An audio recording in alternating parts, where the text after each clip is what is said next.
Seja muito bem-vindo ao PIBcast, o podcast da Primeira Igreja Batista de Minas Gerais, em Ipanema. Aqui, fé, palavra e vida cristã se encontram.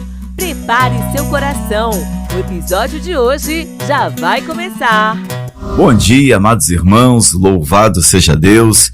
Estamos aqui na nossa Ipanema FM 87.9. Meu nome é Fernando, eu sou o pastor da Primeira Igreja Batista de Minas Gerais, a Igreja Batista de Ipanema. Estou acompanhado aqui do jovem seminarista Tiago, do jovem pastor José Dito de Araújo Filho e também do nosso querido amigo Urias, que nos dá todo o suporte e amparo, nos conduzindo aqui nos bastidores do programa. Hoje é sexta-feira, dia 14 de novembro de 2025. Estamos caminhando, chegando à metade do penúltimo mês do ano. Glória a Deus por todas as coisas. Estamos aí já na reta final. Alguns lugares já começam a falar em Natal, já começam a falar em festividades do ano, de final de ano. Louvado seja Deus por mais um ano que passou e passou rápido. Nós estamos iniciando o nosso PIBcast, o programa da Primeira Igreja Batista de Minas Gerais, a Igreja Batista de Ipanema. E eu estou aqui acompanhado do pastor Dito, que vai dar a sua saudação, o seu bom dia aos nossos queridos ouvintes. Bom dia, querido irmão, querido amigo. Prazer estar com você nessa manhã de sexta-feira para compartilhar com o seu coração aí aquilo que o Senhor tem falado conosco. Nosso desejo é que você seja alcançado pela graça e pelo poder da palavra do Senhor nesta manhã. Jovem seminarista Tiago também vai dar a sua saudação aos nossos ouvintes. Bom dia, querido ouvinte. Bom dia, pastor Fernando, pastor Dito, Urias. Eu faço as palavras do pastor Dito. É um prazer estar com todos vocês aqui e que esse programa também possa, mais uma vez, edificar a sua vida e que possamos todos crescer na fé aqui nesse programa. Amém. Nós vamos orar e logo em seguida leremos o texto da palavra de Deus de 1 Coríntios capítulo 10, versículo 12. Nós vamos continuar conversando sobre aspectos disciplinares na vida da igreja, coerência. Hoje eu quero dar uma vertente um pouquinho diferente, pastores e colegas que aqui estão comigo e também a todos os nossos ouvintes. Eu tenho ouvido muita gente e alguns às vezes me assustam porque depois que a gente ouve a pessoa, a gente vai tentar ver quem é a pessoa, a vida que ela leva fora do microfone, fora dos bastidores, algumas às vezes fora daquele, em alguns casos, altares, outras palco. E você vê que realmente parece que aquilo que a pessoa cantou, que ela falou, não tem a ver com a vida que ela leva. E é sobre isso que vamos conversar. Será que a disciplina, será que isso está inaugurando, na minha opinião, criando ensejo para um novo tipo de evangelho? Texto que quero ler e depois o pastor Dito estará orando, pedindo a Deus que nos abençoe nesse bate-papo, é o texto de 1 Coríntios capítulo 10, versículo 12 e 13. Olha o que diz a palavra de Deus. Por isso, aquele que pensa estar em pé, veja que não caia. Não sobreveio tentação a você, nenhuma tentação que não fosse humana, mas Deus é fiel e não permitirá que sejam tentados além do que podem suportar. Pelo contrário, juntamente com a tentação, proverá livramento para que vocês possam suportar. Pastor Dito, ore ao Senhor, pedindo que o Espírito Santo nos conduza em mais este programa. Oremos. Senhor, muito obrigado, ó Deus, pela noite, pela manhã abençoada, pelo privilégio, ó Deus, de estarmos aqui em torno da Tua palavra, pensando, refletindo e ao mesmo tempo ensinando, ó Deus. Que privilégio, ó Deus, que o Senhor nos deu de sermos porta-vozes, ó Deus, do Teu Evangelho. Amém. Nosso desejo e a nossa oração é que o Senhor abençoe cada ouvinte, para que, ó Deus, a Tua palavra entre com poder, com transformação, mudando vidas, ó Deus, histórias, para a glória do Teu nome, porque nós cremos, Jesus, que a Tua palavra ela é transformadora. Sim, Deus. E a Tua palavra jamais volta vazia, antes ela cumpre o papel para o qual o Senhor a designou. Então, ó Deus, que tudo que conversarmos aqui tenha a direção, a aprovação do teu Espírito Santo, Sim, em nome Senhor. de Jesus. Amém. Amém, Pai. Queridos, nós vamos entrar aqui no texto de 1 Coríntios capítulo 10, e eu quero pedir ao pastor Dito que me ajude a encontrar aqui nesse texto algo que eu acredito que esteja subentendido aqui, pastor. Versículo 13 diz assim: não sobreveio a vocês tentação que não fosse humana. Não sobreveio a vocês nenhuma tentação. Interessante que Paulo diz nenhuma, quer dizer, todas elas estão dentro de um grau de humanidade. Deus não impôs ou não permitiu nenhuma situação que esteja para além da sua capacidade humana. Não é injusto, né, pastor? Deus não é injusto, perfeito.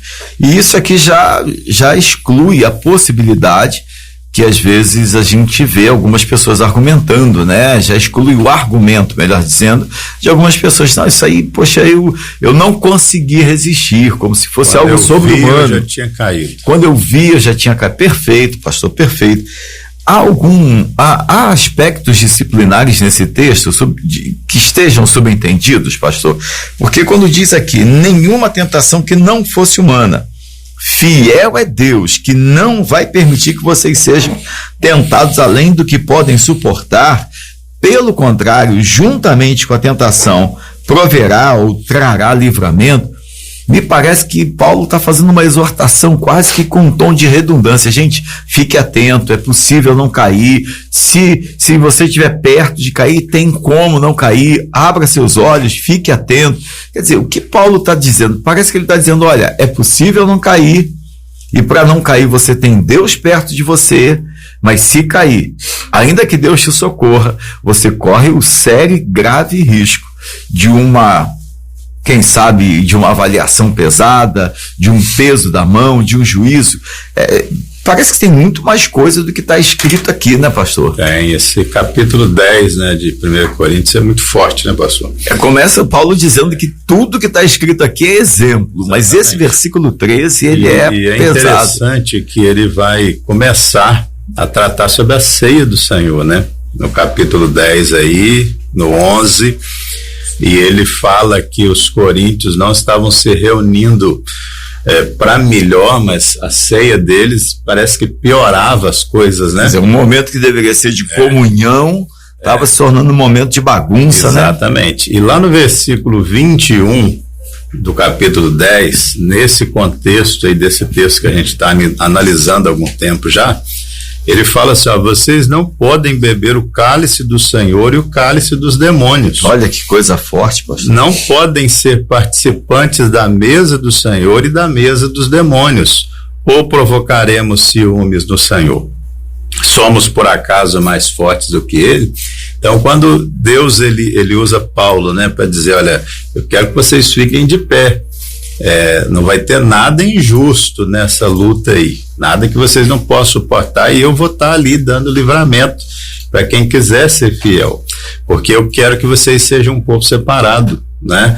Então ele está trazendo à mente aí o povo de Israel, que foi chamado para ser um povo separado, né?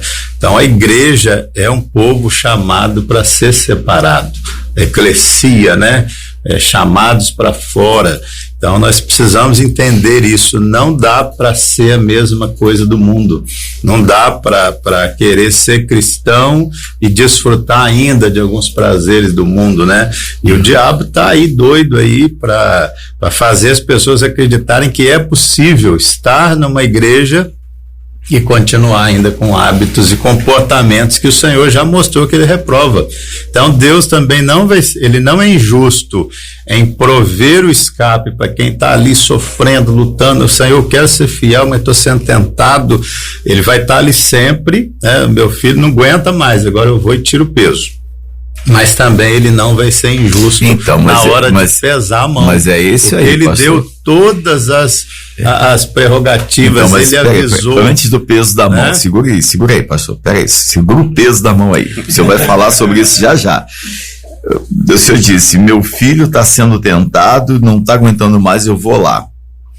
Será, é uma pergunta que eu quero fazer ao senhor e ao jovem seminarista Tiago, pastor, será que Deus quando a pessoa está sendo duramente tentada, ele vai lá para socorrer de maneira voluntária ou ele atende a um pedido da pessoa?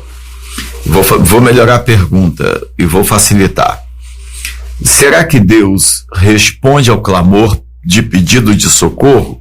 Porque há pessoas que a sensação que alguns, entre aspas, crentes me passam é que eles têm um certo prazer na tentação.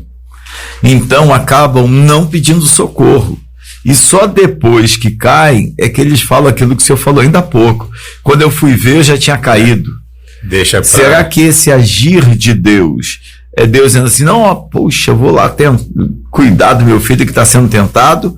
Ou, peraí, eu vou observar. Se meu filho que está sendo tentado quiser ajuda, eu socorro. Eu mando anjos lá para socorrer. Se ele não quiser, vamos ver onde é que vai dar. Perfeito. Eu creio que Jesus é o nosso modelo, né? Perfeito. Jesus, quando ele está no ápice da tentação, ele ora, né? Senhor, se possível, afasta de mim esse cálice, mas que seja feita a tua vontade. Ele pede socorro ao Pai, né? E Deus prontamente o atende. A Bíblia diz que anjos vêm e ficam ali confortando o Senhor. Então Deus, ele age realmente em resposta à nossa oração. Ele age em resposta. Então, meu querido ouvinte, se você está sendo tentado, não espere que Deus vá até você para te socorrer se você não estiver clamando pelo socorro. Isso é fundamental. Há pessoas que dizem assim, estou sendo tentado, estou passando por uma prova, estou esperando o socorro de Deus. Espera não, irmão. Espera não. Vá atrás desse socorro. De que forma? Orando, jejuando, se consagrando. Esse texto é um modelo de oração, né, pastor? Está subentendido aqui. Senhor, estou sendo provado, parece que eu não vou dar conta, mas o Senhor disse que tem livramento. A pessoa pode orar a Bíblia. É um spoiler, né? Como se Deus estivesse dizendo assim, tá ali na frente. É só contar comigo. Essa oração, né? Ele não resiste a um coração quebrantado e contrito. Mas a ideia que eu vinha trabalhando aqui, essa ideia de separação. Então, Deus também, ele não vai ser injusto na hora de pesar a mão.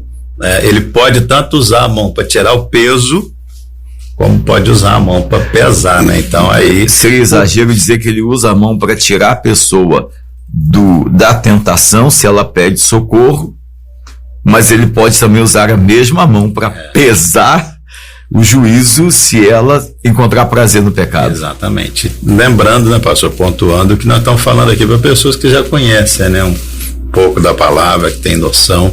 Deus não leva em conta o tempo da ignorância, o tempo do desconhecimento, mas uma vez que a gente conhece, Paulo está falando para uma igreja, né, estava ceando, né, estava exercendo os dons espirituais, estava pregando em nome de Cristo e não estava tendo essa separação aí, e ele precisa trabalhar isso, porque nós fomos chamados para ser diferente desse mundo. E aí, seminarista Tiago, me ajuda a entender. O pastor Dito falou que o pastor tudo já. Não falou não. Sobrou bastante coisa para você. Eu sei. Eu queria que você voltasse ao texto aí do capítulo 10, versículo 13. O pastor Dito disse que aqui há uma espécie de modelo de oração, né? Está sendo feito. Sim. E, na verdade, eu até entendo que haja esse modelo de oração. É como se o Senhor estivesse dizendo assim, gente, vocês viram tudo que o povo passou no deserto. Era um povo que eu separei e queria usar. E usei. Mas alguns eu não usei. Alguns eu usei como, entre aspas, como exemplo, quando disciplinei e deixei eles lá no deserto. Tiago, ajuda a gente a entender como lidar, a partir do versículo 13, com a tentação e não cair e usar da mão de Deus para sair e não da mão de Deus como juízo, né? Porque são duas coisas que ficaram subentendidas na fala do pastor, né? Pra gente caminhar para o versículo 13, né, e responder, né, tentar responder essa pergunta que você fez, né?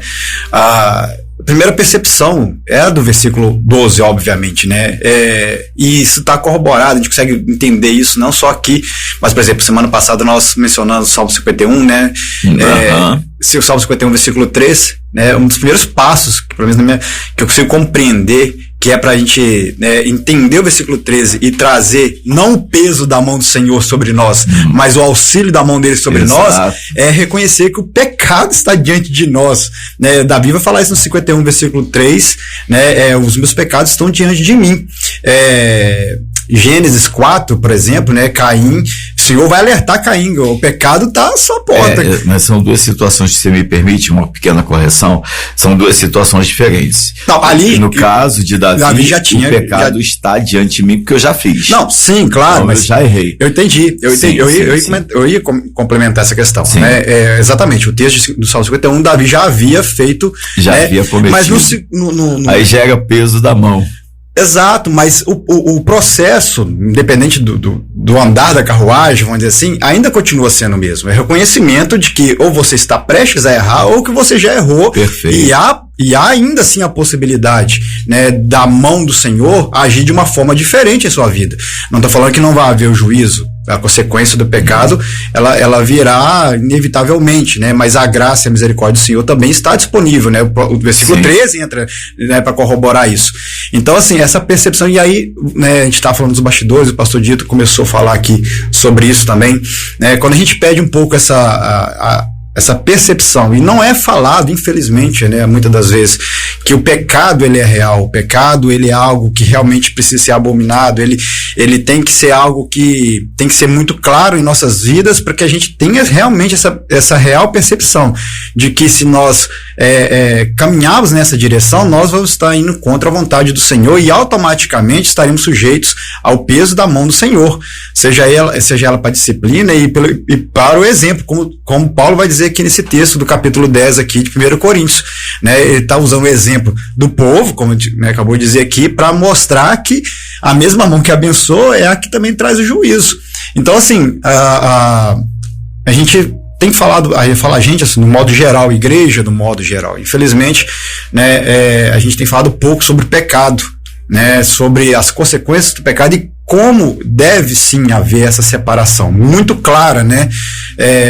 Eu acho um problema terrível quando a gente não consegue encontrar uma separação, né? As coisas começam a se misturar, até onde eu posso ir, até onde não é. O pastor Dito falou aqui agora, né? Eu vou tentar encontrar o limite até onde eu posso ir e suportar a tentação, como se fosse um prazer. O pastor Dito falou aqui. Então, é aí que eu quero que vocês comecem a destrinchar esse texto, ainda o versículo 13. No versículo 13, o texto diz assim: não sobreveio a vocês tentação nenhuma. Quer dizer, todas elas estão dentro de um grau de gerenciamento, de gestão. Você pode não cair, porque tudo é humanamente enfrentável, se é que existe essa expressão. Beleza. Quando Paulo diz isso, tomando por base todo o contexto do passado do povo lá no deserto, e ao mesmo tempo o momento de ceia e aquela situação eventual de um pecado já se instalando ali, se instaurando naquele ambiente, a sensação que eu tenho é que o apóstolo Paulo está tentando dizer assim: gente, vocês estão repetindo o erro do povo lá no deserto. Sim. E aí, como o pastor Dito leu, versículo 21, vocês não podem beber do cálice do Senhor e do cálice dos demônios. Vocês estão querendo coadunar dois tipos de vida que não são compatíveis. Vocês estão fazendo isso. Vocês estão debaixo do juízo. Aí eu volto ao texto que você citou do Salmo 51. Quando Davi fala, o meu pecado está diante de mim, ele está dizendo, pequei, estou sendo duramente julgado, serei duramente condenado. Lá em Gênesis, quando Deus fala, o pecado está à porta, sim, cabe a ti o quê? Dominá-lo. É o mesmo que Deus está usando Paulo para dizer aqui. É possível não fazer.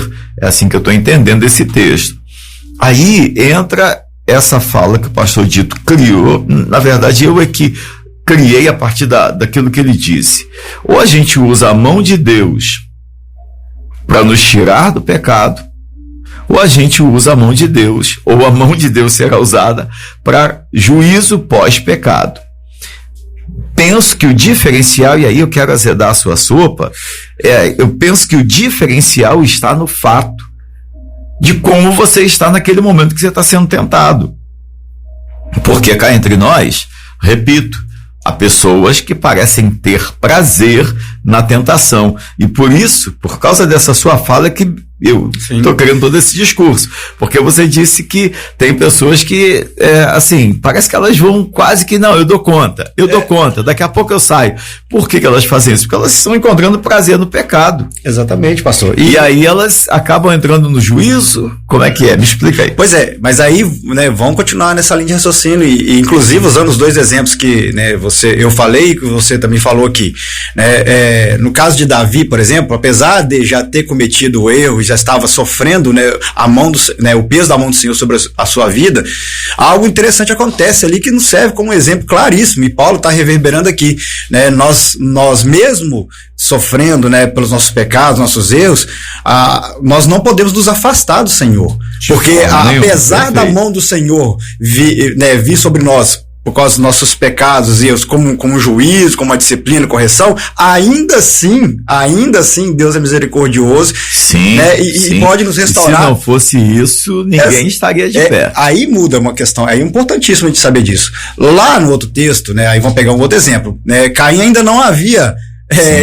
matado Abel, né, ele poderia ter pecado por pensar, por tentar maquinar. Vou dar exemplo. A gente precisa pensar assim, ele ainda não havia feito, mas Deus já conhecia o coração. Exatamente. E a intenção, né? E aí, só que a história de Caim, diferente aqui nesse caso aqui, né, de Davi, ele o tempo todo, enquanto o Senhor está ali, né, mostrando para ele e oferecendo, de certa forma, inclusive o próprio arrependimento ao Caim, né? Você vai fazer uma besteira logo, dá tempo ainda de você...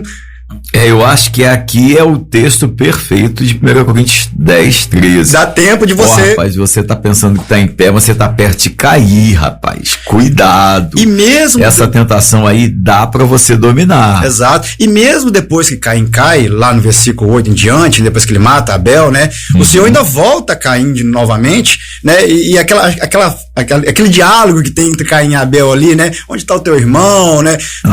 É Deus, mais uma vez, pelo menos na minha percepção, mais uma vez demonstrando a Caim, tentando trazer Caim a lucidez para o reconhecimento do seu pecado. Não quer dizer que não vai haver o juízo, mas havendo arrependimento, as duas coisas trabalham de outra forma. E aí Caim faz um papel contrário, um caminho contrário de Davi, por exemplo, né? Caim sofrendo, né? Não vou medir aqui quem está sofrendo mais ou menos, mas Caim se afasta. Versículo 16 do capítulo 4 de Gênesis fala que, né, ali como de forma literal, né, Caim se afastou da presença do Senhor. Eu vejo que Caim ali fisicamente, mas Caim já estava nesse processo de afastamento do Senhor de forma interna há muito mais tempo, diferente de Davi, que apesar dos erros, né, não passando pano, não justificando, né, ele se aproxima mais do Senhor ao ponto do versículo 3 do capítulo 51 falar, né, os meus pecados estão diante de mim, eu estou reconhecendo, eu sei que eu vou sofrer por isso, há uma punição, mas eu prefiro que o Senhor me trate, né, para mim tá mais perto do Senhor, porque é melhor dessa forma, porque eu vou sair dessa situação, né, de uma outra forma do que se eu realmente me escondesse atrás do pecado e achasse que é melhor viver nessa condição do que ser tratado pelo Senhor. Perfeito. Pastor Dito, me ajuda aí. Eu queria entender peso da mão, a expressão que o senhor usou ainda há pouco, e o socorro da mão de Deus, em ambos os casos. No versículo 13, o Tiago chamou a atenção para o fato de que Davi estava lúcido, compreendendo o seu erro, mas já apelando para a misericórdia mesmo, consciente do juízo. Eu quero voltar a esse tema porque eu acho que é muito importante a gente explorar a ideia de que todos nós somos tentados, eventualmente vamos cair e teremos a oportunidade, como disse muito bem o Tiago, de sermos restaurados, como foi Davi, mas na condição de alguém que já está sofrendo juízo, mas há a possibilidade da não queda. Claro. Eu quero, pastor, usar aí o 23 agora do capítulo 10, que esse capítulo tá muito recheado, né? Ele é muito forte, dentro muito profundo, do mesmo, né? Assunto aqui. Todas as coisas são lícitas, mas nem todas convêm. Todas as coisas são lícitas, mas nem todas edificam.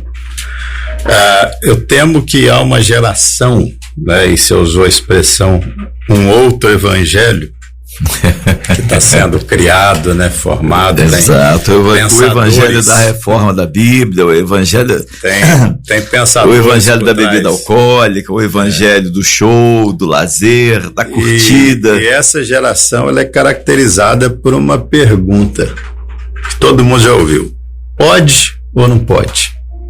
E aí, para quem acha que pode, rapidamente a pessoa responde: tem nada a ver, pastor. Exatamente. Pode sim, pô. Então é a geração do pode e não pode. Perfeito. A pessoa crente pode fazer tatuagem, pastor?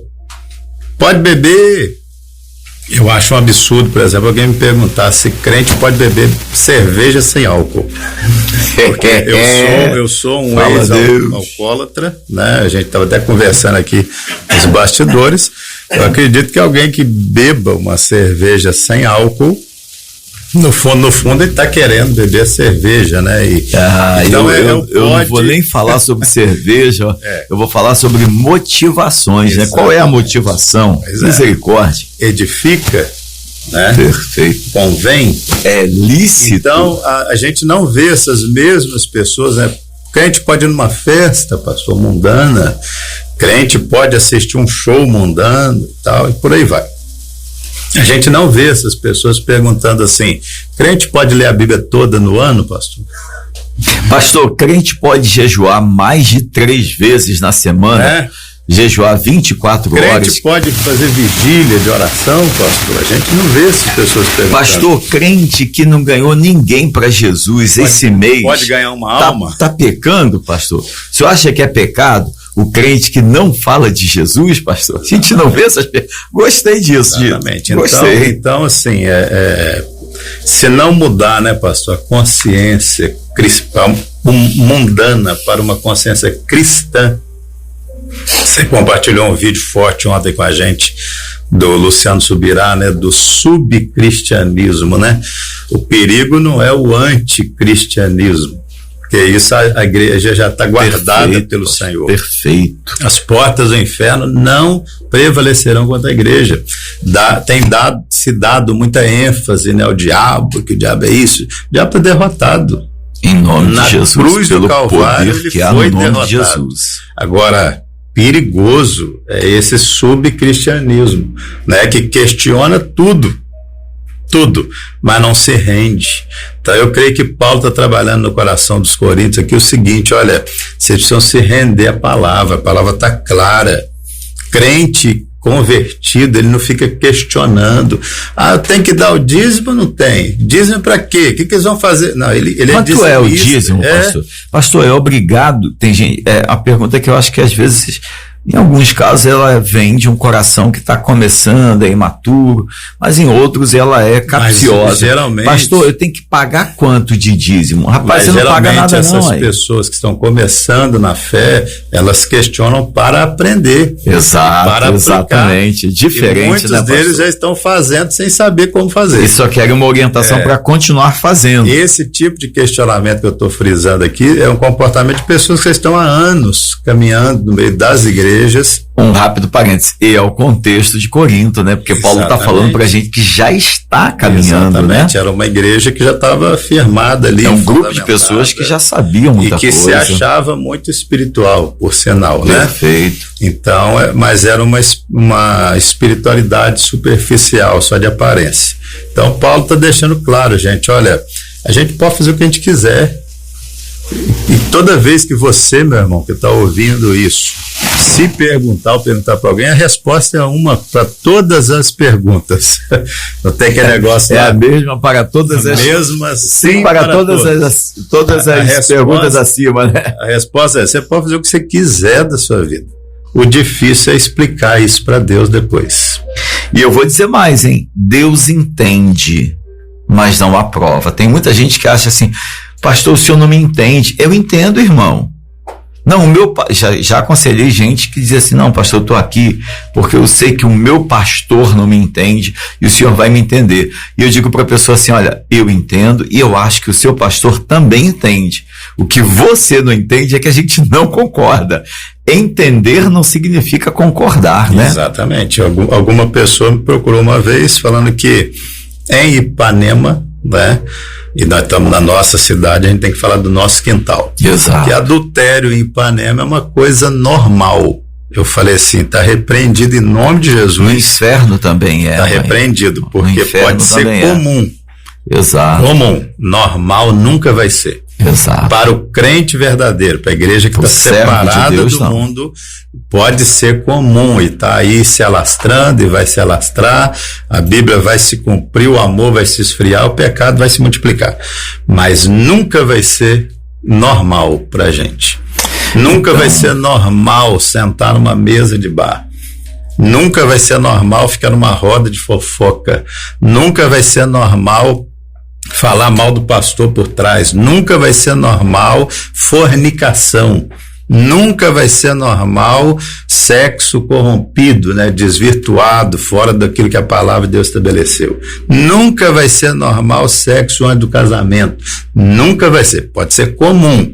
Pode se alastrar. Práticas sexuais, né? Inadequadas, como costumamos dizer, que a Bíblia condena. Isso, que a Bíblia condena, também não são normais, né? Tiago, eu quero realmente, pastor Dito falou bastante coisa, mas eu quero que você e ele me ajudem a entender nesse texto, e não só a mim, mas os nossos queridos ouvintes.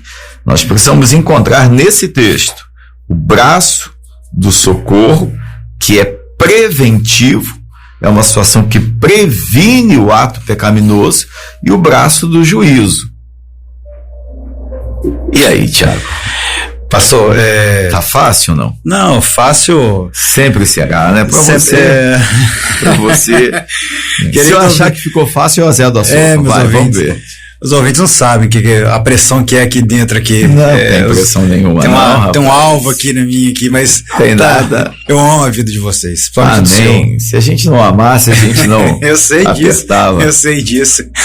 Mas a tentação, né? E aqui o texto está falando, o pastor Dito disse, né? Para um grupo de cristãos, né? Pessoas que já conheciam, entendiam, né? E provavelmente já passaram por situações análogas a essa aqui, né? Enfim, de alguma forma.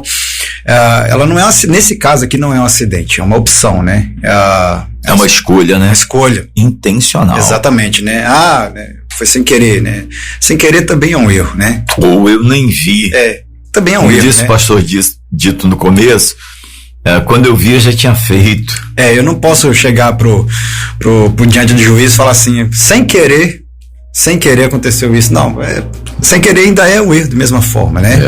E então, assim, essa é a primeira questão. A segunda questão, você perguntou aqui, né, onde vê a mão de Deus, é Paulo ali trazendo essa orientação, né? Essa orientação para o povo, mostrando que eles têm que realmente se atentar para a atitude e o caminho que eles estão determinados a continuar seguindo. Se esse for o caminho, né, e o pastor Dito, né, trouxe aqui para nós muito claro isso, se esse for o caminho, né, haverá sim essas consequências, mas a mão do Senhor, ela nesse momento, sobre vocês, ela não está com o peso do julgamento, ela está com o peso da misericórdia.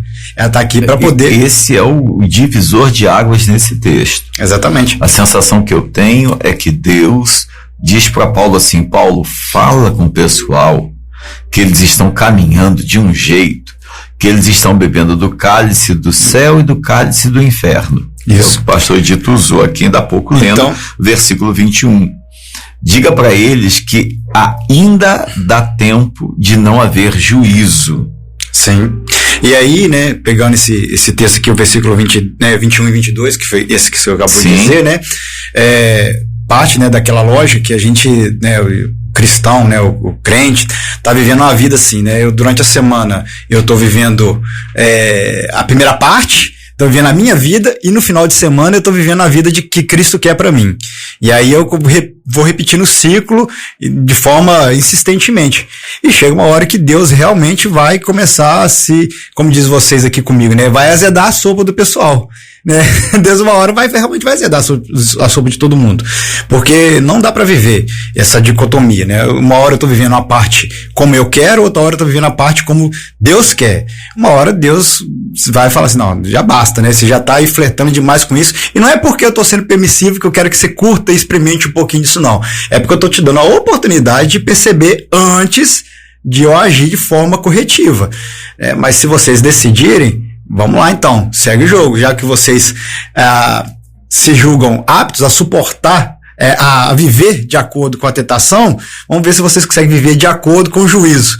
E aí, a sopa de todo mundo azeda nesse caso aqui, né? E Paulo, lá no versículo 23, que o pastor Dito leu também, né? Todas as coisas são lícitas, mas nem todas me convêm, né? Todas elas são lícitas, mas nem todas edificam, né? Parte daquela lógica que não cabe na mente do cristão. O cristão não pode ter essa mentalidade. Porque o mundo faz, e o mundo diz que é bom pra mim, né? Não é. O que é errado, continua sendo errado, mesmo que todo mundo diga que é certo. Eu tenho medo, e eu falo assim, por contexto que a gente vive, né, e às vezes a gente trabalha com pessoas mais jovens, etc e tal, da gente ver muito isso. Todo mundo já criou um parâmetro de que aquilo que era errado passou a ser correto, e a forma como você vive, que era a correta, passou a ser vista como algo errado. Só que não, diante do Senhor, não mudou a lógica, e nunca mudará. É aí que entra o texto de hoje, né? Exatamente. Versículo 13, não sobreveia a vocês tentação que não seja humana. O que vocês estão vendo todo mundo dizer que está certo e está errado, continua estando errado. E eu tô aqui para ajudar você a não fazer. Porque aí a gente corre o risco de fazer aquela pergunta que o pastor disse, né? Até onde pode e não pode. O que pode, o que pode e não pode, na verdade. Pastor, melhor dizendo. Crente pode isso, crente pode aquilo. Porque se eu perco essa linha de raciocínio, eu não vou entender o versículo 13, né? Porque não me sobreveio a tentação que não fosse humana, que eu não pudesse suportar. Mas a partir do momento que eu já acho que não existe mais a tentação porque o errado passou a ser certo, o versículo 13 não se aplica mais em mim. Perfeito. E aí a gente, né, vai viver como quer. Pastor Dito, o senhor me mostrou aqui nos bastidores, enquanto o Tiago falava, você me mostrou um texto, versículo 11 do capítulo 11, que diz assim, 17. Versículo 17 do capítulo 11. Mas nisto que agora prescrevo, não posso elogiá-los, porque vocês se reúnem não para melhor, e sim para pior. Espirrei aqui. E sim para pior. Que é isso, pastor? Que texto é esse que o senhor achou aí? Pastor, ele está falando para a igreja, né? Cada culto de vocês torna vocês piores. É exatamente isso. Aqui não tem nada, nosso Deus, que possa ser especulado para tentar. Não, Paulo quis dizer outra coisa, e quis dizer isso aí mesmo. Os cultos em Corinto, eles pioravam a vida daquelas pessoas. Porque eles sabiam o que podiam fazer, o que não podiam fazer, o que deveriam fazer, e faziam totalmente o contrário, né? Quer dizer, só para você ter noção, no momento da ceia aqui, que era uma festa ágape, né? Era a festa do amor, a comida mesmo, a ceia deles era banquete. Os mais ricos traziam o que havia de melhor em suas casas, não esperavam os pobres para comer. Então havia uma divisão clara ali de classes sociais, né? E quem chegava por último, atrasado, de repente vinha a pé, não tinha uma carruagem para trazê-lo, um cavalo, e vinha se arrastando pelo caminho, talvez carregando peso, e chegava atrasado. Então não tinha mais nada para comer, porque os que tinham mais posses não esperavam. Então Paulo fala assim, olha, vocês não estão glorificando a Deus. O culto de vocês está sendo prejudicial. Então eu fico imaginando, né, quando a gente não vive uma vida de obediência, de santidade, não clama a Deus, né, por esse socorro que está aí, né, à nossa disposição o tempo todo, mas se rende a uma vida de pecado voluntário, toda vez que a gente está na igreja é pior, pastor. É pior.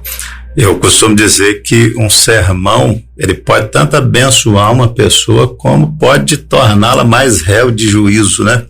Porque quanto mais conhecimento, mais a gente está... Enquanto você está falando, eu estou pensando no versículo 13, que não me sai da cabeça.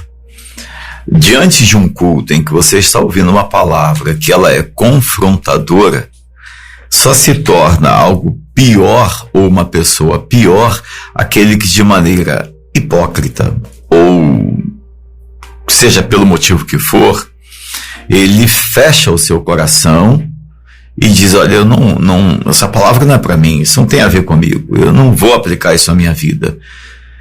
E aí eu fico me perguntando o que essa pessoa vai fazer com aquilo que ela ouviu. Sai até revoltado, né? Exato, pregador, né? Às vezes... Em vez de receber a carta, bate no carteiro. Eu, pregando alguns domingos atrás, eu disse isso na igreja, né? Eu estou aqui há 12 anos e perguntei à igreja, o pastor vai lembrar, não sei, Tiago possivelmente vai lembrar também, se ao longo desse tempo que você está aqui, alguma coisa mudou na sua vida com os sermões, com a prática da palavra. O que Paulo está fazendo é a mesma coisa, né? Só que ele está dizendo assim: olha, eu estou vendo que esse tempo de convívio com Cristo, com o Evangelho, não mudou nada. Vocês até pioraram. E aí eu acho que, eu queria ouvir o Tiago dentro disso que o pastor Dito está falando. Eu volto ao versículo 13. Será que eles não estão caindo? E caindo com gosto? Porque entende? Aquele que está em pé, olhe para que não caia. Versículo 12. Versículo 13. Todas as tentações são humanas. Deus é fiel, está aqui. A sensação que eu tenho é, usando esse texto do versículo 17 do capítulo 11, citado aqui pelo pastor Dito, e com a fala dele agora, a sensação que eu tenho é que o povo decidiu cair e, como diz a gente lá no Rio, nadou de braçada no pecado. No mar do pecado, nadou de braçada com alegria. Na verdade, e aí, né, pastor, culto, né, a reunião, o ajuntamento das pessoas num ambiente que nós conhecemos como igreja, não é a reunião dos perfeitos, né, é a união ali dos imperfeitos, mas conscientes. Que estão buscando a perfeição. Exatamente. E esses aqui são os imperfeitos que estão tendo prazer na imperfeição. Exatamente. Se é que eu posso dizer então, assim, né? Assim, e acontece muito isso, né? Infelizmente, né? E nós criamos essa imagem, infelizmente, para as pessoas lá fora. Porque a gente tem um problema interno e externo. Quem está lá fora olha os imperfeitos, inconscientes nos seus pecados, vivendo como estão e fazendo tudo isso e se reunindo para pior, e ao mesmo tempo estão criando uma imagem de quem tá lá, para quem está lá fora, de que não vale a pena estar aqui dentro, porque estar aqui dentro talvez seja pior do que estar lá fora, porque você me despertou aqui uma reflexão muito séria, né? Eu fico imaginando como um não crente, alguém que não tem temor de Deus, mas que é teoricamente religioso, sensível às coisas de Deus. Mas o cara não tem temor. Aí ele de repente olha para dentro da igreja e vê pessoas que estão lá dentro que vivem, talvez, como você disse agora, quase que pior do que ele que está lá fora. Exato. E está lá fora, de repente é uma mulher lá fora que procura se vestir com mais decência, porque é casada, é mãe, coisa e tal. Aí ela vê uma amiga que diz que é crente, se vestindo com um decote, com umas roupas mais, né? Aí tá lá um jovem, vai à escola, está estudando, quer se tornar uma pessoa boa, mas aí ele vê um colega dele que vai à igreja, que é da mesma sala, mas que na hora de namorar fica com todo mundo, ou na hora da prova cola, mente para os pais. E pastor, isso é tão sério, né? Tem o pastor Paulo Borges, né? Ele bate muito nessa tecla, né? Da comunhão e do nosso, e do que Deus faz em nós e quer fazer em nós, que não é só para nós, é para o próximo. Nós temos isso é tão sério que tem hora que a gente não quer pensar nisso para não ter esse senso de responsabilidade. Porque o pastor Dito até, né, aqui nos bastidores falou do versículo 32, né, do capítulo 10. Não se torne motivo de tropeço nem para os judeus, nem para os gentios. Olha só, foi então, exatamente o que eu acabei de citar, né, indiretamente. Então, assim, quando a gente está fazendo igual Paulo vai dizer aqui, né, está se reunindo para pior, né, o juízo que está vindo sobre nós, gente, ele é sério mesmo, queridos. Porque Deus assim, não se agrada de forma alguma e a gente está fazendo um desserviço ao reino. Peraí, Tiago. Esse texto do capítulo 11, versículo 17, nós vamos começar o programa de semana que vem com ele. O que você chama de desserviço ao Senhor, de desserviço, eu acho que tem que ser a tônica da nossa conversa. Porque enquanto vocês dois estavam falando aqui há pouco, eu estava pensando no testemunho que ganha pessoas. E no testemunho, que eu vou chamar de tristemunho, É verdade. é o tristemunho que afasta pessoas. E você sabe, pastor, porque é uma coisa que é inevitável. Você não consegue controlar esse fator. Porque a partir do momento que qualquer pessoa declara, né, que o Senhor Jesus é o único Salvador, Senhor, né, da sua vida, e ela faz isso de forma pública, seja, né, através do batismo, através da vivência ali, da ambientação da igreja. Agora eu sou da igreja tal. Sabe, automaticamente, você não controla isso. Automaticamente, quem está de fora e olha para você, vai te olhar esperando Outra atitude. E é esse que é o problema. Fulano de tal estava aqui, sentava na mesa de bar com a gente. Agora ele falou que é da igreja. Às vezes ele nem tá olhando assim, não, eu quero ver o que é de melhor dele. Não, às vezes a pessoa tá até no tom de especulação. Mas ela vai fazer. Até, você me permita dizer, às vezes até torcendo pro cara tropeçar mesmo. Exatamente. E aí, exato. E aí ela vai fazer isso. E, queridos, e aí quando você toma essa atitude e não corresponde à expectativa, seja ela de qual for, mas você não corresponde, você não se torna diferente, se torna mais do mesmo, rapaz, é terrível. Eu quero caminhar aqui para o final, infelizmente, do programa, mas eu quero que você, Tiago, eu vou te dar um tempinho para sua sopa não azedar muito, mas eu vou azedar a sua sopa. Eu quero que você me fale de novo sobre aquela história de Caim e Abel, mas a ação que eu vou chamar de preventiva de Deus, porque aquele texto ele é extremamente didático. Sim. Quando Deus diz assim, olha só, rapaz, peraí, o pecado está aí na porta, ele não entrou. É como se Deus dissesse assim, eu estou vendo que o seu coração está começando a cogitar a possibilidade de fazer algo de errado. Você pode não fazer. Olha, você está de pé, preste atenção para não cair. Não vem tentação nesse momento que não seja humana, Caim. Exato. Fica atento. É isso. Rapaz, e é tão isso, né, que até reforça um pouco mais. O texto de 1 Coríntios 10, né, é aquele que pensa, né? Caim estava fazendo algo que na cabeça dele fazia eu pensar que estava de pé. Né? Ele estava ali oferecendo uma oferta, um sacrifício ao Senhor ali, ele está prestando um culto, vamos assim dizer. Exato. Né? Então, na cabeça de Caim, muito provavelmente... Tá tudo certo. Tá tudo certo. Realmente, eu tô entendendo que eu tô o filé do negócio. Tô agradando do jeito que Deus queria. Exato. E aí Paulo vai dizer que aquele que pensa, porque muitas das vezes nós estamos pensando que estamos de pé, fazendo externamente, aparentemente o que é certo, e por dentro estamos fazendo da forma completamente errada. E se você ler o texto, né, de lá de Gênesis 4, né, obviamente, né, todos conhecem, os dois ofereceram daquilo que produziam, né? Abel, né, ali das primícias do campo, né, e do rebanho, e Caim do campo. Até porque ele não fala que uma fisicamente era pior do que a outra, apesar de mencionar primícia, mas não fala isso. Então o que fica subentendido? Né? Que o que realmente faz essa diferenciação é o interno, não é literalmente o externo. E Deus conhece o coração. Né? E aí, exato, e aí entra esse texto aqui de 1 Coríntios 10, né, versículo 12. Né? Estamos pensando que estamos de pé, porque externamente está muito bonito e é muito performático, que é a palavra que nós usamos. Agradável a todos. É performático demais e as pessoas olham e falam assim, meu Deus, que coisa maravilhosa, é de Deus. Mas Deus está reprovando já desde o início. E esse é o socorro que Deus dá antes da gente piorar a situação. E aí o que fez com Caim não acatou. Pastor Dito, Suas considerações finais. Só pegar o gancho aí, pastor, da história de Caim. Você não vai abrir um novo debate, não, vai? A gente vai precisar de mais 1 hora aqui, uai, misericórdia. É muito importante essa questão da prevenção e o pós-queda também. Porque depois que Deus previne, Caim escolhe pecar, Deus vem e conversa com Caim depois de novo, e Caim responde assim, ó, Gênesis 4, versículo 13. Meu castigo é tão grande que eu não posso suportá-lo. Eis que hoje me expulsas da face da terra, da tua presença terei que me esconder, serei fugitivo e errante pela terra. Quem se encontrar comigo me matará.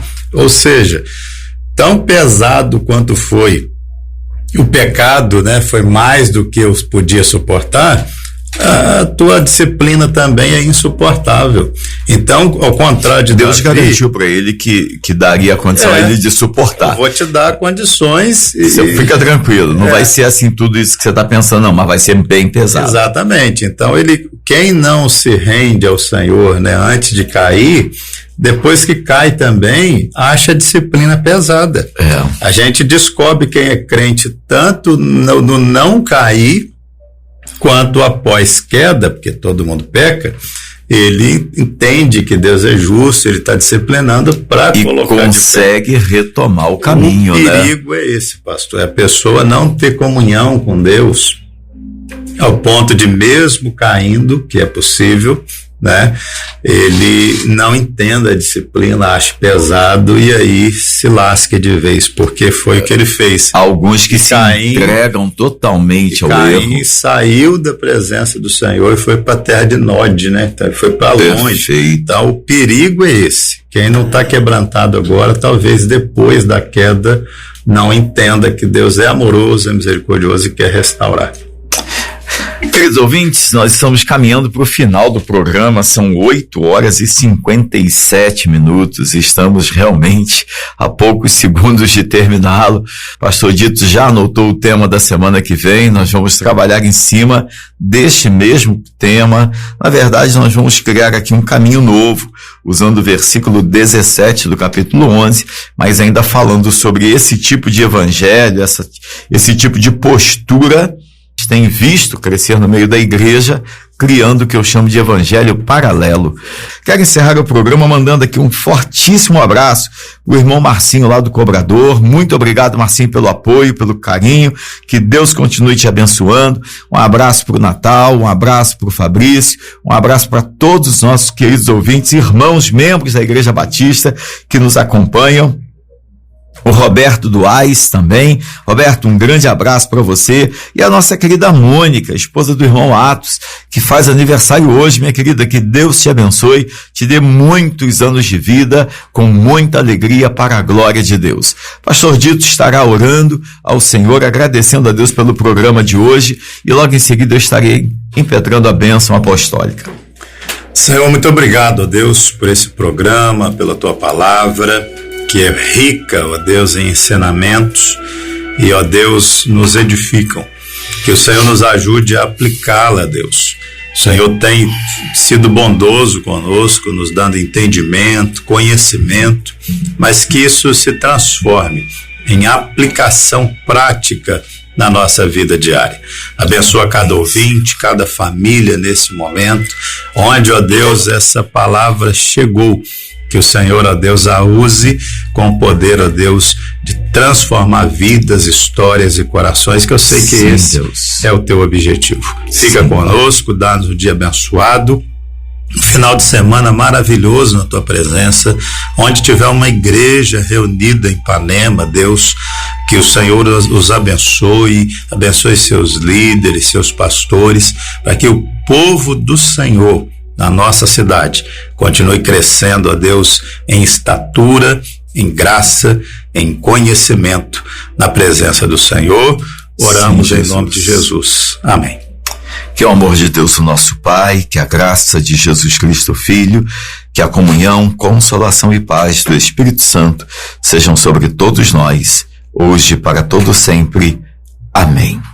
Um forte abraço, que Deus te abençoe e até a próxima sexta-feira.